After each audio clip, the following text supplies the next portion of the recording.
Hello दोस्तों, आप सभी का स्वागत है आज की वीडियो में। आज की वीडियो में बात करेंगे जो कि मैं आपको आने वाले सीटेट एग्जाम्स के लिए हिंदी पेडागोजी यानी कि हिंदी का शिक्षा शास्त्र करवा रहा था, जिसमें मैंने आपको 2 चैप्टर करवा दिए थे। अगर आपने वीडियोस देखी होंगी तो आपको पता होगा। तो आज हम बात करेंगे उससे आगे वाले वीडियोस की, आगे वाले लेक्चर की। ओके, तो इस वीडियो को आप एंड तक देखते रहिएगा, आपको सारी इन्फॉर्मेशन मिल जाएगी। तो नमस्कार दोस्तों, मेरा नाम है दीपक, आप देख रहे हो D K Gupta online videos for government exam. चलिए शुरू करते हैं। तो ये है आपका शिक्षा शास्त्र का एनसीईआरटी बेस के अनुसार जो आपका सिलेबस दे रखा है वो, जिसमें हमने 2 चैप्टर कर लिए थे, शुरू के 2। आज हम बात करेंगे 3rd चैप्टर की, जो कि क्या है, भाषा के कार्य एवं इसके विकास में बोलने एवं सुनने की भूमिका को। तो ध्यान रखिएगा, ये आपके 2 टॉपिक से मिलकर बना हुआ है।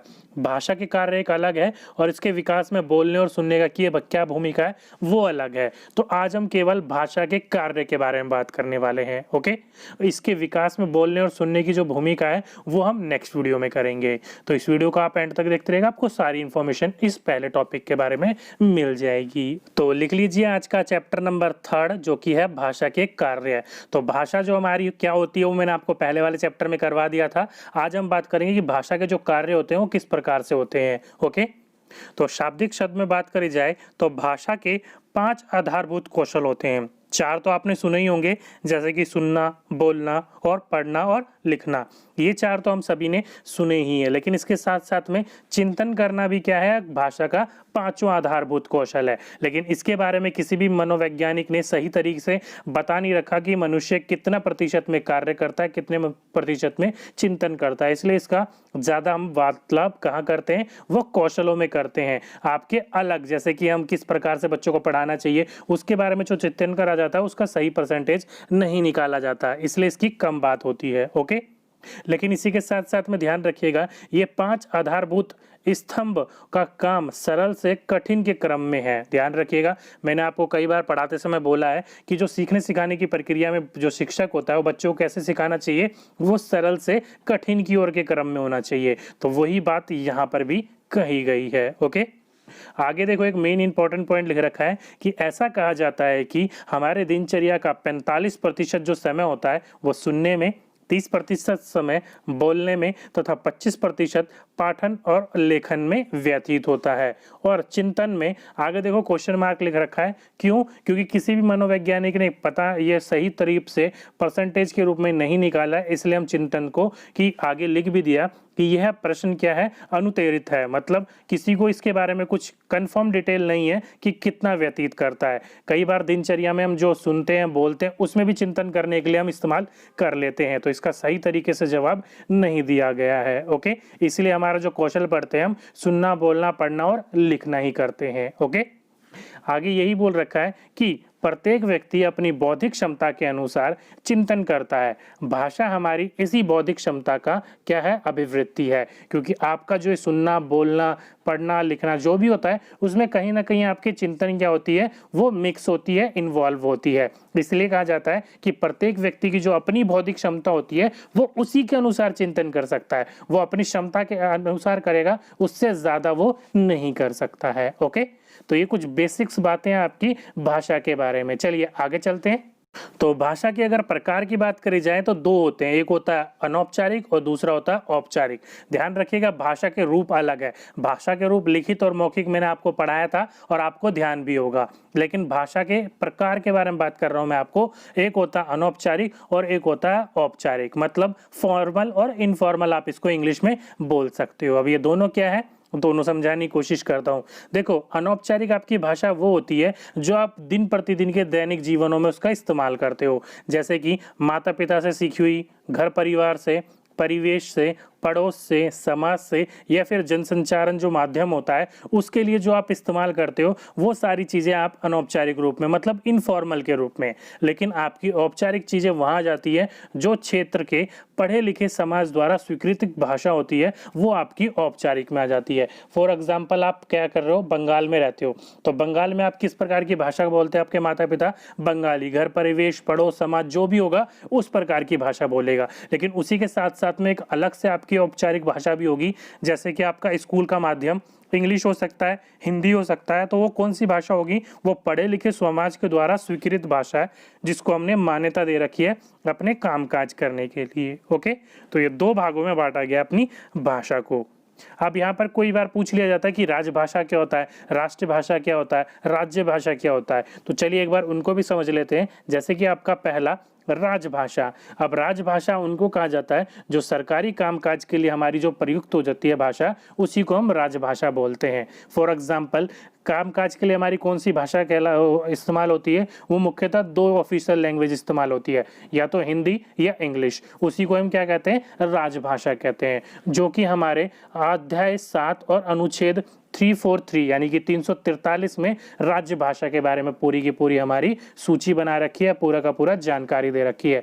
पूछा जाए तो ध्यान रखिएगा कौन से अनुच्छेद में हमारे राज्य भाषा का वर्णन? 343 में, और अध्याय यानी कि पाठ कौन से में? आपके 7 में। ओके, नेक्स्ट है आपका राज्य भाषा। ध्यान रखिएगा वो राजभाषा थी, ये राज्य भाषा है। ओके, अभी शाब्दिक अर्थ में बात करी जाए तो जिस प्रदेश की राज्य सरकार द्वारा उस राज्य के अंतर्गत प्रशासनिक कार्यों को संपन्न करने के लिए जिस भाषा का प्रयोग किया जाता है उसे ही क्या कहा जाता है? राज्य भाषा कहा जाता है। फॉर एग्जाम्पल, आप तमिल तेलुगु साइड में मतलब तमिलनाडु की तरफ, कर्नाटक की तरफ चले जाओगे तो वहाँ की जो लोकल लैंग्वेज होती है आपकी, चाहे वो कन्नड़ हो, चाहे तमिल हो, तेलुगु हो, उसके अनुसार राज्य जो सरकार होती है उसी में कार्य करती है। तो वो जो भाषा होती है उसको उस राज्य के लिए क्या कर दिया जाता है? एक राज्य भाषा के रूप में इस्तेमाल कर लिया जाता है, जो प्रशासनीय कार्यों में, चाहे वो एजुकेशन देने में हो, किसी भी प्रकार की कानूनी कार्रवाई करने के लिए हो, वो उसी भाषा का इस्तेमाल करते हैं। तो उसी को क्या कहा जाता है? राज्य भाषा कहा जाता है। ओके, चलिए अब बात कर लेते हैं भाषा के मेन इंपॉर्टेंट पॉइंट मातृभाषा के बारे में, क्योंकि मातृभाषा जो एक ऐसी भाषा होती है जिसे हमने बचपन से बोला और उसको हम पहचानते हैं। आखिर होती क्या है? तो ध्यान रखिएगा कि घर की बोली को माता की बोली तथा समाज द्वारा स्वीकृत भाषा को मातृभाषा कहते हैं। यानी कि आपके फॉर एग्जाम्पल जो घर पर आपके मम्मी पापा से आपने जो सीखी होगी वो क्या है? आपकी एक तरीके से माता की बोली है, और उसी के द्वारा जो आसपास का जो समाज है आपका उसी प्रकार से इस्तेमाल करता है, चाहे वो बिहार की भोजपुरी हो, चाहे वो आपकी सैंथली हो, चाहे तमिल हो, तेलुगु हो, उड़िया हो, वो क्या है? आपके आसपास इलाके की अपनी एक मातृभाषा है, जिसने समाज ने क्या कर रखा है? उसको स्वीकृत रूप में इस्तेमाल करते हैं। वहीं पर ही आप औपचारिक शिक्षा में मातृभाषा का तात्पर्य किसी क्षेत्र विशेष की भाषा से होता है जिसके माध्यम से उस क्षेत्र का पढ़ा लिखा समाज विचार विनिमय करता है। जैसे कि मैंने अभी आपको बोला था बंगाल की जो मातृभाषा होगी वो बंगाली ही होगी, लेकिन वहां पर जो आपका मातृभाषा होगी उसका इस्तेमाल आपके औपचारिक रूप में भी किया जाएगा। फॉर एग्जाम्पल, आपको आपकी जो विद्यालय होगा वो आपका मातृभाषा में अगर आपको शिक्षा दे तो वो शिक्षा कैसी होगी? आप आसानी से सीखोगे और जल्दी सीखोगे। तो कई बार आपका मातृभाषा को ही क्या कर दिया जाता है? एक माध्यम के रूप में पढ़ा लिखा समाज क्या होता है उसके बारे में विचार विनिमय करता है। फॉर एग्जाम्पल कि आपके घर पर भी आपने देखा होगा, अगर आपकी जैसे कि फॉर एग्जाम्पल कि आप बंगाल से दिल्ली आए हो तो दिल्ली में आप पढ़ने के लिए स्कूल में जाते हो तो जहाँ पर हिंदी और इंग्लिश का इस्तेमाल किया जाता है, लेकिन घर पर आओगे तो आप वार्तालाप आपके घर में किस में करेंगे? वो बंगाली में ही करेंगे। तो वो आपका पढ़ने लिखने का जो समाज होता है, और आपको स्कूल में एक लैंग्वेज चुनने के लिए मिलती है जो कि आपको एक सेपरेट लैंग्वेज आप चुनते हो, तो उसमें आप क्या चुनोगे? बंगाली, क्योंकि आपने कहीं ना कहीं कभी ना कभी उसको पढ़ा है, बचपन से ही आपने इसको समझा है, इसलिए आप उसमें क्या करते हो? पढ़ा लिखा समाज क्या करता है? विचार विनिमय करता है। ओके, नेक्स्ट है आपका मातृभाषा में बच्चे का ज्ञान क्या होता है? विकास में सहायक होता है। क्यों? क्योंकि मैंने अभी आपको बताया मातृभाषा एक ऐसी भाषा है जिसको आपने जन्म के साथ ही सुनना शुरू कर दिया था, समझना शुरू कर दिया था, धीरे धीरे बोलना पढ़ना लिखना आपने इसमें शुरू कर दिया था। इसलिए जो आपकी मातृभाषा होती है वो बच्चे को अगर उसी में ज्ञान दिया जाए तो बच्चे का ज्ञान क्या होगा? वो काफी तेजी से फलेगा फूलेगा और विकास में उसकी वो सहायता करेगा। ओके, नेक्स्ट पॉइंट है मातृभाषा विचार विनिमय और शिक्षा ग्रहण करने का एक सर्वश्रेष्ठ माध्यम है। बहुत इंपॉर्टेंट पॉइंट है, ध्यान रखिएगा। मैंने एक ये नहीं बोला कि केवल एक मात्र माध्यम है, मैंने कहा सबसे सर्वश्रेष्ठ माध्यम है। अगर आप मातृभाषा में ही बच्चे को विचार विनिमय करते हो या उसी में इसको शिक्षा ग्रहण करवाते हो तो बच्चा जल्दी सीखेगा और आसानी से सीखेगा। आप यकीन नहीं है तो आप अपना एग्जाम्पल लेकर देख लो कि हम क्या है अपने हिंदी परिवेश भाषा के हैं, तो हिंदी में हम कोई चीज पढ़ते हैं तो आसानी से समझ लेते हैं। वहीं पर आपको इंग्लिश में पढ़ने के लिए दिया जाएगा, भले आप उसको पढ़ दो लेकिन समझने में हमें कहीं ना कहीं कठिनाई होती है। तो वहां पर जब हम चीज को समझ नहीं पाएंगे तो शिक्षा कैसे ग्रहण कर पाएंगे। ओके, नेक्स्ट पॉइंट है मातृभाषा में ही बच्चे का मस्तिष्क में सबसे पहले क्रियाशील होता है। बहुत इंपॉर्टेंट है क्योंकि मैंने अभी आपको बोला हम बचपन से ही मातृभाषा को पढ़ते समझते सीखते हैं यानी कि सुनते हैं, तो इसलिए जो हमारा मस्तिष्क जो होता है वो सबसे पहले क्रियाशील किसमें होता है, तो मातृभाषा से ही होता है। और साथ ही साथ में प्राथमिक स्तर पर शिक्षा का माध्यम क्या होना चाहिए, मातृभाषा होना चाहिए, जो कि हमारी एनसीईआरटी या फिर आपका एनसीई ऑफ 2005 या गांधी जी ने भी ये कहा था और ये क्वेश्चन कई बार पूछा जा चुका है। ध्यान रखिएगा कि प्राथमिक स्तर पर हमारी शिक्षा का माध्यम क्या होना चाहिए, मातृभाषा होना चाहिए। तो ये कुछ पॉइंट थे आपके भाषा से रिलेटेड। चलिए अब बात कर लेते हैं जो आपकी क्लास में शिक्षक आता है भाषा का, उसका प्रमुख दायित्व क्या है। तो लिख लीजिए टॉपिक भाषा शिक्षक के कार्य।